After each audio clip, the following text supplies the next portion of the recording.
കള്ളക്രിസ്തുക്കൾ എഴുന്നേറ്റ് വരും. അധർമ്മം പെരുകുന്നുണ്ട്, അനേകരുടെ സ്നേഹം തണുത്തു പോകും. കള്ള പ്രവാചകന്മാർ എഴുന്നേൽക്കും. ക്ഷാമം ഉണ്ടാകും, ഭൂകമ്പം ഉണ്ടാകും, പകർച്ചവ്യാധി ഉണ്ടാകും. രാജ്യത്തിന്റെ സുവിശേഷം ലോകമെങ്ങും ഹല്ലേലൂയ പ്രസംഗിക്കപ്പെടും. അങ്ങനെ 10 അടയാളം നമുക്കവിടെ കാണുവാൻ സാധിക്കും.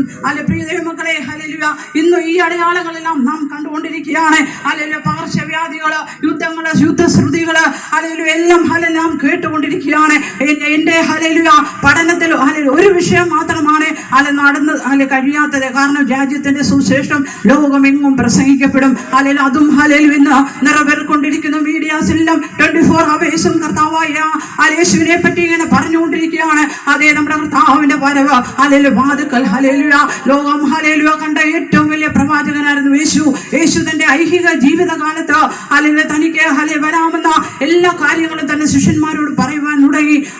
യേശു ഇന്നവിധം മരിക്കുമെന്നും 3-ാം നാൾ ഉയർത്തെഴുന്നേൽക്കുമെന്നും പിന്നെ ചില ദിവസങ്ങൾക്ക് ശേഷം കർത്താവ് മടങ്ങി തന്റെ പിതാവിന്റെ ഭവനത്തിലേക്ക് മടങ്ങി പോകുമെന്നും അത് കഴിഞ്ഞ ശേഷം കർത്താവ് മടങ്ങി വരുമെന്നും ഉള്ള കാര്യങ്ങൾ പഠിപ്പിക്കുവാനിടയായി. ആ പ്രവചനങ്ങളെല്ലാം നിറവേറിക്കൊണ്ടിരിക്കുന്നു. ഇനി അതിപ്രധാനമായ 2 സംഭവങ്ങൾ മാത്രമേ ഉള്ളൂ. അതേ നാം പ്രത്യാശിക്കുന്ന നമ്മുടെ കർത്താവിന്റെ വരവ് ലോക അവസാനം. ഹല്ലേലൂയ അതിനുള്ള സമയം നീങ്ങിക്കൊണ്ടിരിക്കുകയാണ്. നാം ഹല്ലേലൂയ അതിന്റെ സംഭവങ്ങളൊക്കെ കണ്ടുകൊണ്ടിരിക്കുന്നു. ഈ നോഹയുടെ കാലം എന്ന് പറയുമ്പോൾ അതിനെപ്പറ്റി ഞാനൊന്ന് പഠിക്കുവാനിടയായി. എന്തായിരുന്നു നോഹയുടെ കാലം? ചില വിഷയങ്ങൾ ദൈവാത്മാവ് എനിക്ക് വെളിപ്പെടുത്തി തരുവാനിടയായി. ഒന്നാമത് A time of an exploring population. അതേ ഉൽപ്പത്തി പുസ്തകം 6-ാം അധ്യായം 1-ാം വാക്യത്തിൽ ഇങ്ങനെ വായിക്കുന്നു: ഭൂമിയിൽ ജനം പെരുകി തുടങ്ങി. അതേ ഹല്ലേലൂയ ആ ഒരു കാലഘട്ടം പോലെയാണ് ഇന്നത്തെ കാലഘട്ടവും. ഹല്ലേലൂയ ഭൂമിയിൽ ജനം പെരുകിക്കൊണ്ടിരിക്കുകയാണ്. ഇന്ന് നമ്മുടെ വേൾഡ് പോപ്പുലേഷൻ നാം പഠിക്കുമ്പോൾ ഏതാണ്ട് 8.3 ബില്യൺ ജനം ഈ ഭൂമിയിലുണ്ട്. ഐക്യരാഷ്ട്രസഭയുടെ ജനസംഖ്യാ കണക്കെടുപ്പ് അനുസരിച്ച് 2033 ആകുമ്പോൾ ഏതാണ്ട് 9 ബില്യൺ ജനം ഉണ്ടാകുമെന്നാണ്. ഈ ഭൂമിക്ക് താങ്ങുവാൻ കഴിയാത്തൊരു ജനമുണ്ടാകും. ഇത് കർത്താവിന്റെ വരവിന്റെ അല്ലെങ്കിൽ ലോകാവസാനത്തിന്റെ ഒരു ലക്ഷണമാണ്. രണ്ടാമത് നാം പഠിക്കുമ്പോൾ എ ടൈം ഓഫ് സെക്ഷുവൽ പെർവേഷൻ. ഉൽപ്പത്തി പുസ്തകം 6-ാം അധ്യായത്തിൽ ഇങ്ങനെ വായിക്കുന്നു: ദൈവത്തിന്റെ പുത്രന്മാർ മനുഷ്യപുത്രിമാരെക്കാൾ സൗന്ദര്യമുള്ളവരെന്ന് കണ്ടിട്ട് തനിക്ക് ബോധിച്ചവരൊക്കെയും ഭാര്യമാരായി തുടങ്ങി. അതേ ദൈവം വെച്ചിരിക്കുന്ന വ്യവസ്ഥ അവർ ലംഘിക്കുവാൻ ഇടയായി തീർന്നു. അതേ ഇന്നത്തെ കാലയളവ് നാം നോക്കുമ്പോൾ നമ്മുടെ കുഞ്ഞുങ്ങളൊക്കെ മതസ്ഥരുമായി നിഷ്പ്രയാസം അവർ വിവാഹം കഴിച്ചു പോവുകയാണ്. ഒരു സഭാകമ്പവുമില്ല. ഹല്ലേലൂയ അങ്ങനത്തെ ഒരു കാലഘട്ടത്തിലേക്കാണ് നാം കടന്നു വന്നിരിക്കുന്നത്. അത് മാത്രമല്ല, ഒരു വിവാഹ ജീവിതത്തിന് ദൈവം വെച്ചിരിക്കുന്ന ഒരു നിയമം ഉണ്ടായിരുന്നു. പുരുഷൻ സ്ത്രീ ബന്ധമാണ് ഒരു വിവാഹം എന്ന് പറയുന്നത്. എന്നാൽ ഈ ഹല്ലേലൂയ കാലഘട്ടത്തിൽ വെസ്റ്റേൺ കൾച്ചറും നമ്മുടെ ഇന്ത്യയിലും കടന്നു വരുവാനിടയായി. പുരുഷനെ വിവാഹം കഴിക്കാം, സ്ത്രീക്ക് സ്ത്രീയെ വിവാഹം കഴിക്കാം. ദൈവം വെച്ചിരുന്ന നിയമം തട്ടിമാറ്റുവാനിടയായി. പ്രിയ ദൈവമക്കളെ, ഇതൊക്കെ കാണുമ്പോൾ നമ്മുടെ കർത്താവ് വരാറായി. ഇതെല്ലാം കർത്താവിന്റെ വരവിന്റെ ലക്ഷണം. ഈ ലോകത്തിന്റെ അവസാനത്തിന്റെ ഒരു ലക്ഷണമായി നമുക്കവിടെ കാണുവാൻ സാധിക്കുന്നു. മൂന്നാമത് എ ടൈം വെൻ ട്രാൻസ്ഹ്യൂമാനിസം ഒക്കേർഡ്. എന്താണ് ഈ ട്രാൻസ്ഹ്യൂമാനിസം എന്ന് പറയുന്നത്?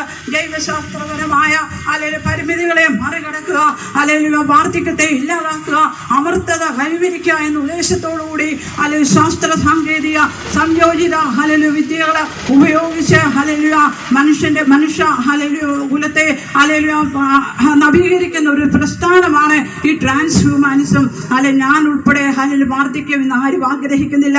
എല്ലാവരും നമ്മളെല്ലാം യൗവനക്കാരായി ഇരിക്കണമെന്നാണ് നമ്മുടെ ആഗ്രഹം. നമ്മൾ ഈ അധിവസിക്കുന്ന യുഗത്തില് അനേക ലക്ഷങ്ങൾ അതിനുവേണ്ടി പ്രത്യേകിച്ച് സിനിമ ആക്ടേഴ്സ് ഒക്കെ കോടികളാണ് അതിനുവേണ്ടി ചെലവഴിക്കുന്നത്. അവർ ഈ പ്ലാസ്റ്റിക് സർജറിയും അതിനുവേണ്ടി കാരണങ്ങളും ഒക്കെ ചെയ്തുകൊണ്ട് അവരുടെ യുവത്വം നിലനിർത്താൻ വേണ്ടി അവർ ശ്രമിച്ചു കൊണ്ടിരിക്കുകയാണ്. അതേ ഒരു AI യുഗത്തിലാണ് നാം ജീവിക്കുന്നതെന്ന് ഓർക്കുക. ഇതും കർത്താവിന്റെ വരവിന്റെ ഒരു ലക്ഷണമാണ്. അടുത്തതായി നാം ചിന്തിക്കുമ്പോൾ A time of dark spiritual activity. അതേ ആത്മീയ ജീവിതം ഇരുണ്ടതായി മാറുവാനിടയായി തീർന്നു. കയ്യൻ പട്ടണം പണിയുവാൻ തുടങ്ങി. ദൈവത്തെ ആരാധിപ്പാനായി ദൈവം നിർമ്മിച്ച മനുഷ്യന് ദൈവത്തെ ആരാധിക്കേണ്ടതിന് പകരം അവൻ പട്ടണം പണിയാൻ തുടങ്ങി. കയ്യിനോദ് എന്നൊരു പട്ടണം പണിയുവാനിടയായി തീർന്നു. ഇന്ന് നാം ചിന്തിക്കുമ്പോൾ നമ്മുടെ സഭകളിൽ ആരാധിക്കുന്ന യുവതലമുറ വളരെ കുറവാണ്. അനേക പള്ളികൾ പൂട്ടിക്കൊണ്ടിരിക്കുന്നു. UK പറ്റിയൊക്കെ നാം പഠിക്കുമ്പോൾ പല വീഡിയോസും നമ്മൾ കണ്ടു. അനേക സഭകള് ഇന്ന് പൂട്ടിയിടുകയാണ്. അനേക സഭകള് സിനിമാശാലകളായി മാറിക്കൊണ്ടിരിക്കുന്നു. ഇന്ന് ദൈവത്തെ ആരാധിപ്പാനായി ആർക്കും മനസ്സില്ല. അങ്ങനത്തെ ഒരു കാലഘട്ടത്തിലേക്ക്, ഇരുണ്ട ആത്മീയ ജീവിതത്തിലേക്കാണ് ദൈവമക്കളെ നാം കടന്നു വന്നിരിക്കുന്നത്. അടുത്ത നാം പഠിക്കുമ്പോൾ a time when evil was continually in the heart of man. അവിടെ 6-ാം അധ്യായത്തിൽ ഇങ്ങനെ പഠിക്കുന്നു. ദുഷ്ടന്മാരായി മാറി. മനുഷ്യന്റെ ദുഷ്ടത വലിയതെന്നും അവന്റെ നിരൂപണങ്ങളൊക്കെയും അവന്റെ ഹൃദയ വിചാരങ്ങളൊക്കെയും അതിക്രമം നിറഞ്ഞതാണെന്നും യഹോവ കണ്ടു. ഹല്ലേലൂയ. അതേ, ഇന്ന് മനുഷ്യര് വലിയ ദുഷ്ടന്മാരായി കൊണ്ടിരിക്കുന്നു. മനുഷ്യർക്ക് പേഷ്യൻസ് ഇല്ല, ഹ്യൂമാനിറ്റി ഇല്ല, റെസ്പെക്ട് ഇല്ല. അങ്ങനത്തെ ഒരു കാലഘട്ടത്തിലേക്കാണ് നമ്മുടെ തലമുറ കടന്നു വന്നിരിക്കുന്നത്. കഴിഞ്ഞ ദിനം ഒരു വീഡിയോ കണ്ടപ്പോൾ ഞാൻ ഞെട്ടിപ്പോയി. ഒരു +1 പഠിക്കുന്ന ഒരു കുഞ്ഞ് അവനോട് അധ്യാപകൻ ചോദിച്ചു, നീ മദ്യപിച്ചിട്ടുണ്ടോ? അവൻ അധ്യാപകനെ, ഒരു പ്രായമുള്ള അധ്യാപകനാണ്, അവന് ഇരു കർണത്തും അധ്യാപകനെ അടിക്കുന്നത് കാണുവാനിടയായി തീർന്നു. അത് എൻ്റെ ചെറുപ്പകാലത്തൊക്കെ നമ്മൾ അധ്യാപകരെ കാണുമ്പോൾ നമുക്ക് ഭയങ്കര ഭയമായിരുന്നു. അവർ നമ്മെ ശിക്ഷിക്കുമായിരുന്നു. എന്നാൽ ഇന്ന് തലമുറകളോടൊന്നും പറയാൻ പറ്റത്തില്ല. ഗുണമോ ദോഷമോ പറയാൻ പറ്റാത്ത ഒരു കാലഘട്ടത്തിൽ കുഞ്ഞുങ്ങളോട് പഠിക്കണമെന്ന് പറഞ്ഞാൽ പേരൻസ് വഴക്ക് പറഞ്ഞാൽ അവരുടനെ പോയി ആത്മഹത്യ ചെയ്യുന്ന ഒരു കാലഘട്ടത്തിലേക്കാണ് നാം കടന്നു വന്നിരിക്കുന്നത്. അതേ മനുഷ്യരൊക്കെയും ദുഷ്ടന്മാരായി മാറിയിരിക്കുന്നു. പിന്നെ ദൈവവചനം പഠിക്കുമ്പോൾ നമുക്ക് മനസ്സിലാവും, a time of widespread violence. ഭൂമി അതിക്രമങ്ങളൊക്കെ ഉണ്ട് നിറയുവാനിടയായി തീർന്നു. ദൈവവചനത്തിൽ ഇങ്ങനെ വായിക്കുന്നു, ദൈവം നോക്കിയപ്പോൾ ഭൂമി അതിക്രമം കൊണ്ട് നിറഞ്ഞിരിക്കുന്നു. അതുകൊണ്ട് ഞാൻ ഭൂമിയെ മൊത്തമായി നശിപ്പിക്കാൻ, ഈ മനുഷ്യരെ അവരെ ഭൂമിയോടുകൂടെ നശിപ്പിക്കുമെന്ന് ചെയ്തു. ഇന്ന് വയലൻസ് പെരുകിക്കൊണ്ടിരിക്കുകയാണ്. പ്രായമുള്ള അമ്മച്ചിമാരൊക്കെ പറയും, ഞാൻ കേട്ടിട്ടുണ്ട്, ഒരു കലിയുഗമാണെന്ന്. അതേ, റെബല്ലിയസ് സ്പിരിറ്റ് ആണ് ഇന്ന് നമ്മുടെ ഭൂമിയിൽ നടമാടിക്കൊണ്ടിരിക്കുന്നത്. അനേക അതിക്രമങ്ങൾ. 2 ആഴ്ചക്ക് മുന്നേ ഒരു സംഭവം നമ്മളെല്ലാവരും അറിഞ്ഞല്ലോ. ഒരു സഹോദരി ചായ കൊടുക്കാൻ താമസിച്ചതിന് അമ്മയമ്മ മരുമകളെ ദാരുണമായി കൊല ചെയ്യപ്പെട്ടു. അറക്കുന്ന രീതിയിലുള്ള സംഭവങ്ങളാണ് നാം ഇന്ന് വാർത്താ മാധ്യമങ്ങളിൽ കൂടെ കേട്ടുകൊണ്ടിരിക്കുന്നത്. ഇതൊക്കെ കാണുമ്പോൾ കർത്താവ് പറഞ്ഞു, നോഹയുടെ കാലം പോലെ മനുഷ്യന്റെ വരഭാഗം. ദൈവവചനം മനുഷ്യർക്കും മനസ്സിലാക്കുവാൻ സാധിക്കും. ഇവിടെ കർത്താവ് വാദത്തിലാണ്. അതേ, നോഹയുടെ കാലത്തെ ന്യായവിധി ഉണ്ടാകാനുള്ള 3 കാരണങ്ങളുടെ പറഞ്ഞുകൊണ്ട് ഞാൻ ദിവസത്തിൽ ഇരിപ്പാൻ ആഗ്രഹിക്കുന്നു. ഒന്ന്, യൂഷ്വൽ ലൈഫ്. നാം ഇങ്ങനെ വായിക്കുന്നു, നോഹയുടെ കാലം വരെ അവർ തിന്നും കുടിച്ചും വിവാഹം കഴിച്ചും വിവാഹത്തിന് കൊടുത്തും പോന്നു. അതേ, തിന്നുക, കുടിക്കുക, വിവാഹം കഴിക്കുക എന്നൊക്കെ പറയുന്നത് എന്തെങ്കിലും തെറ്റുണ്ടോ? പക്ഷേ എന്താണ് ഇവിടെ സംഭവിച്ചെന്നറിയാവോ? attention to God. ദൈവത്തെ ആരാധിക്കേണ്ടതിന് പകരം മനുഷ്യമായ ശരീര ആവശ്യങ്ങളായ ആഹാരത്തിന് വേണ്ടി, വിനോദത്തിന് വേണ്ടി, വ്യാപാരത്തിന് വേണ്ടി മനുഷ്യൻ നെട്ടോട്ടം ഓടുവാൻ തുടങ്ങി. മനുഷ്യൻ വിചാരപ്പെടുവാൻ തുടങ്ങി. ദൈവത്തെ ആരാധിപ്പാൻ അവർ മറന്നുപോയി. അതുകൊണ്ടാണ് ദൈവത്തിന്റെ ന്യായവിധി നോഹയുടെ കാലഘട്ടത്തിൽ വരുവാനിടയായി തീർന്നു. 2ാമത് ഇങ്ങനെ പഠിക്കുന്നു, അവയർനെസ്. അതേ, അവർക്കറിയായിരുന്നു. അവർ നോഹയുടെ പെട്ടകം എന്ന് പറയുന്നത് ഒരു ചെറിയ പെട്ടകമല്ല. അതിന്റെ അളവുകൾ നാം പഠിക്കുമ്പോൾ 750 അടി നീളം, 75 അടി വീതി, 45 അടി ഉയരമുള്ള ഏതാണ്ട് 1,00,000 ടൺ വസ്തുക്കൾ ശേഖരിക്കാവുന്ന ഒരു പെട്ടകമായിരുന്നു.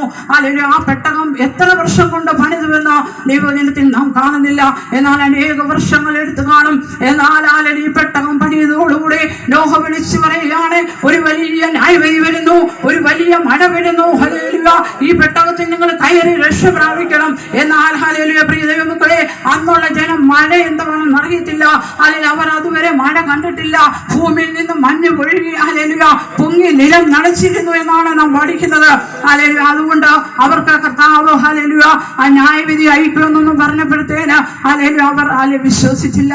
അതേ ഹല്ലേലൂയ നോഹ ഹല്ലേലൂയ ദൈവവചനത്തിൽ ഇങ്ങനെ ഉൽപ്പത്തി പുസ്തകത്തിൽ നാം കാണുന്നില്ലെങ്കിലും പത്രോസിന്റെ ലേഖനത്തിൽ പറഞ്ഞിരിക്കുന്നു, നീതി പ്രസംഗിയായ നോഹ ഹല്ലേലൂയ അതേ നോഹ പ്രസംഗിക്കുന്നു ഹല്ലേലൂയ. എന്നാൽ അവർ ഹല്ലേലൂയ അതിന് ചെവി കൊടുത്തില്ല.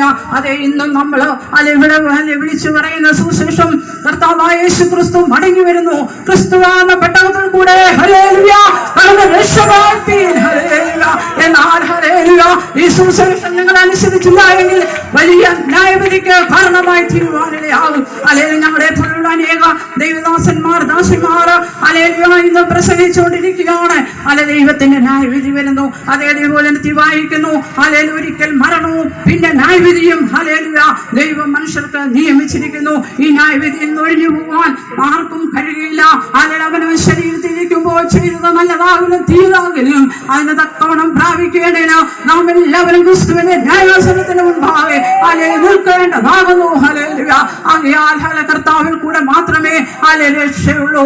എല്ലാ മതങ്ങളും പഠിപ്പിക്കുന്നു മനുഷ്യൻ പാപിയാണ്. ഹല്ലേലൂയ ഈ പാപത്തിൽ നിന്നും വിടുതൽ പ്രാപിപ്പാൻ യേശു ക്രിസ്തുവിൽ കൂടെ മാത്രമേ കഴിയുള്ളൂ. ഹല്ലേലൂയ അതേപോലെ വായിക്കുന്നു മറ്റൊരുത്തനും രക്ഷയില്ല. നാം രക്ഷിക്കപ്പെടുവാൻ ആകാശത്തിൽ കീഴെ മനുഷ്യരുടെ മേൽ ഹല്ലേലൂയ നൽകപ്പെട്ട വേറൊരു നാമമില്ല. ഹല്ലേലൂയ ഹല്ലേലൂയ അതേ ഞങ്ങളെ ഹല്ലേലൂയ പണമൊക്കെ ചെലവഴിച്ച് ഇങ്ങനെയുള്ള മീറ്റിംഗുകൾ നടത്തുന്നത് ഹല്ലേലൂയ നിങ്ങൾ ആരും നശിച്ചു പോകരുത്. അല്ലെ മനുഷ്യനൊരു ആത്മാവുണ്ട്. ആത്മാവിന്റെ രക്ഷയ്ക്ക് വേണ്ടി ഹല്ലേലൂയ നിങ്ങൾ ഹല്ലേലൂയ ഹല്ലേലൂയ കരുതണം. അതിനുവേണ്ടി നിങ്ങളുടെ ഒരു പണവും വേണ്ട. ഹല്ലേലൂയ കർമാനുഷ്ഠങ്ങൾ ചെയ്യണ്ട, ആചാരാനുഷ്ഠങ്ങൾ ചെയ്യണ്ട. പിന്നെ ഒന്ന് മാത്രം വിശ്വസിക്കുക. റോമാലേഖനം 10:9 ഇങ്ങനെ വായിക്കുന്നു കർത്താവിനെ അല്ലെങ്കിൽ യേശുവിനെ രക്ഷിതാവെന്നും ദൈവനെ മരിച്ചവരുടെ നിന്ന് ഉയർത്തെഴുന്നേൽപ്പിച്ചുവെന്ന ഹൃദയം കൊണ്ട് വിശ്വസിക്കുകയും വായ കൊണ്ട് ഏറ്റുപറയുകയും ചെയ്താൽ നിങ്ങൾക്ക് ദൈവമക്കളാകുവാൻ അവകാശം ദൈവം തന്നിരിക്കുന്നു. അതേ നിങ്ങളുടെ ഹൃദയം കർത്താവിന് വേണ്ടി കൊടുത്താൽ മതി. കർത്താവ് മടങ്ങി വരും. മടങ്ങി വരുന്നത് ചേർപ്പാനാണ്. രക്ഷിക്കപ്പെട്ട ദൈവത്തിന്റെ കൽപ്പനകൾ അനുസരിച്ച് വിശുദ്ധിയോടെ നിർമ്മലതയോടെ ചേർക്കുന്ന ദൈവജനത്തെയാണ് കർത്താവ് ചേർപ്പാനായി വരുന്നത്. നിങ്ങൾ ചിന്തിക്കുക, അതിൽ ഞാൻ ഉൾപ്പെട്ടിട്ടുണ്ടോ? മൂന്നാമത്തെ വിഷയം സഡൻലി ജഡ്ജ്മെന്റ്. നോഹയുടെ ആ ന്യായവിധി വളരെ പെട്ടെന്നായിരുന്നു. ദൈവത്തിന്റെ ദൈവം പറഞ്ഞ അപ്രകാരം നോഹ പെട്ടകം പണിതു. എബ്രായ ലേഖനത്തിൽ ഇങ്ങനെ വായിക്കുന്നു അവൻ ഭയഭക്തി പൂണ്ട് തന്റെ കുടുംബത്തിന്റെ രക്ഷയ്ക്ക് വേണ്ടി ഒരു പെട്ടകം പണിയുവാനിടയായി തീർന്നു. കർത്താവ് വർണ്ണിച്ചതിന് ഒന്നും അവൻ എതിരെ ചോദിച്ചില്ല. വിശ്വസിച്ചാൽ നാം ദൈവത്തിന്റെ മഹത്വം കാണുവാനിടയായി തീരും. നോഹയും കുടുംബവും 8 പേർ മാത്രമാണ് ആ പെട്ടകത്തിൽ കയറി രക്ഷ പ്രാപിച്ചത്. മൃഗങ്ങളും ശുദ്ധിയുള്ള മൃഗങ്ങളും ശുദ്ധിയില്ലാത്ത മൃഗങ്ങളും നോഹയും കുടുംബവും 8 പേർ പെട്ടകത്തിൽ കൂടെ രക്ഷ പ്രാപിച്ചു. അവർ പെട്ടകത്തിൽ കയറി 7 ദിവസം കഴിഞ്ഞപ്പോൾ ദൈവം വന്ന് വാതിൽ അടച്ചു കേട്ടോ. അതേ ഞാനിങ്ങനെ ചിന്തിക്കുകയായിരുന്നു. നോഹയുടെ റിലേറ്റീവ്സ് നെയ്ബേഴ്സ് ഒക്കെ വന്ന് ആ പെട്ടകത്തിൽ മുട്ടിക്കാണും. നോഹയ്ക്ക് ഒന്നും ചെയ്യാൻ പറ്റത്തില്ല. കാരണം വാതിൽ അടച്ചത് ദൈവമാണ്. ഇനി അധികം സമയമില്ല. ഈ സുവിശേഷത്തിന്റെ വാതിൽ അടയാറായി. ആ സമയം ഇതാണ് സുപ്രസാദ കാലം. ഇതാണ് രക്ഷാ ദിവസം. എന്റെ അയൽവാസികളായ പ്രിയപ്പെട്ടവരോടെല്ലാം ഞങ്ങൾക്ക് പറയുവാനുള്ള ഒരു സന്ദേശമാണ്. ക്രിസ്തുവാണ് പെട്ടകത്തിൽ കയറി രക്ഷ പ്രാപിച്ചുകൊള്ളുകയും. അതേ ഞാൻ പറഞ്ഞ പോലെ കർത്താവിന്റെ വരവിന്റെ ലക്ഷണങ്ങള് അവിടെ നാം കണ്ടുകൊണ്ടിരിക്കുന്നു. ഇന്നും നമ്മൾ ദുരിതത്തിന്റെ അലയടികൾ നമ്മുടെ കിച്ചണിൽ വരെ നമ്മൾ അനുഭവിച്ചുകൊണ്ടിരിക്കുകയാണ്. അന്താരാഷ്ട്ര തലത്തിൽ സമാധാനമില്ല. പ്രാദേശിക തലത്തിൽ സമാധാനമില്ല. അനേക ജനങ്ങള് നെട്ടോട്ടം ഓടിക്കൊണ്ടിരിക്കുകയാണ്. ഇതൊക്കെയും കാണുമ്പോൾ ദൈവമക്കളാണ് നമുക്ക് നമ്മുടെ പ്രത്യാശ ഉണർത്തട്ടെ. കർത്താവിന്റെ വരവ് വാദത്തിലാണ്. അതിനു വേണ്ടി നമുക്ക് ഒരുങ്ങാം. അതിനെ കേൾക്കുന്ന ആരെങ്കിലും ഈ കർത്താവിനെ ഇഷ്ടമായി സ്വീകരിച്ചിട്ടില്ല എങ്കിൽ കഴിയുമെങ്കിൽ നിങ്ങളെ ഇരിക്കുന്നിടത്ത് നിന്നുകൊണ്ട് ഒരു വാക്ക് പ്രാർത്ഥിക്കുക. യേശുവേ ഹല്ലേലൂയ, എന്റെ പാപങ്ങൾക്ക് വേണ്ടി ഹല്ലേലൂയ പ്രായശ്ചിത്തമായി അവസാനത്തുള്ള രക്തവും കൂട്ടിത്തന്ന എനിക്ക് വേണ്ടി മരിച്ചുവെങ്കിൽ ഇന്ന് മുതൽ ഞാൻ എന്റെ വൈതലായി ജീവിക്കാമെന്നുള്ള തീരുമാനത്തോടെ കർത്താവിന്റെ വരവെങ്കിൽ ആരും കൈവിടപ്പെടാതെ എല്ലാവരും നിത്യ രാജ്യത്തിന് അവകാശമായി തീരുവാൻ ഞാൻ നിങ്ങളെ ആഹ്വാനം ചെയ്തുകൊണ്ടും ദൈവമക്കളാദനങ്ങളെ അല്ലെ പ്രത്യാശയിലേക്ക് ഒന്നുകൂടെ ഉറപ്പിച്ചുകൊണ്ട് ഇനി സമയം അനുവദിച്ചെന്ന ദിവസന്മാരുള്ള നന്ദി അറിയിച്ചുകൊണ്ട് എന്റെ വാക്കിൽ നിന്ന് എഴുതുകൊള്ളുന്നു. God bless you all.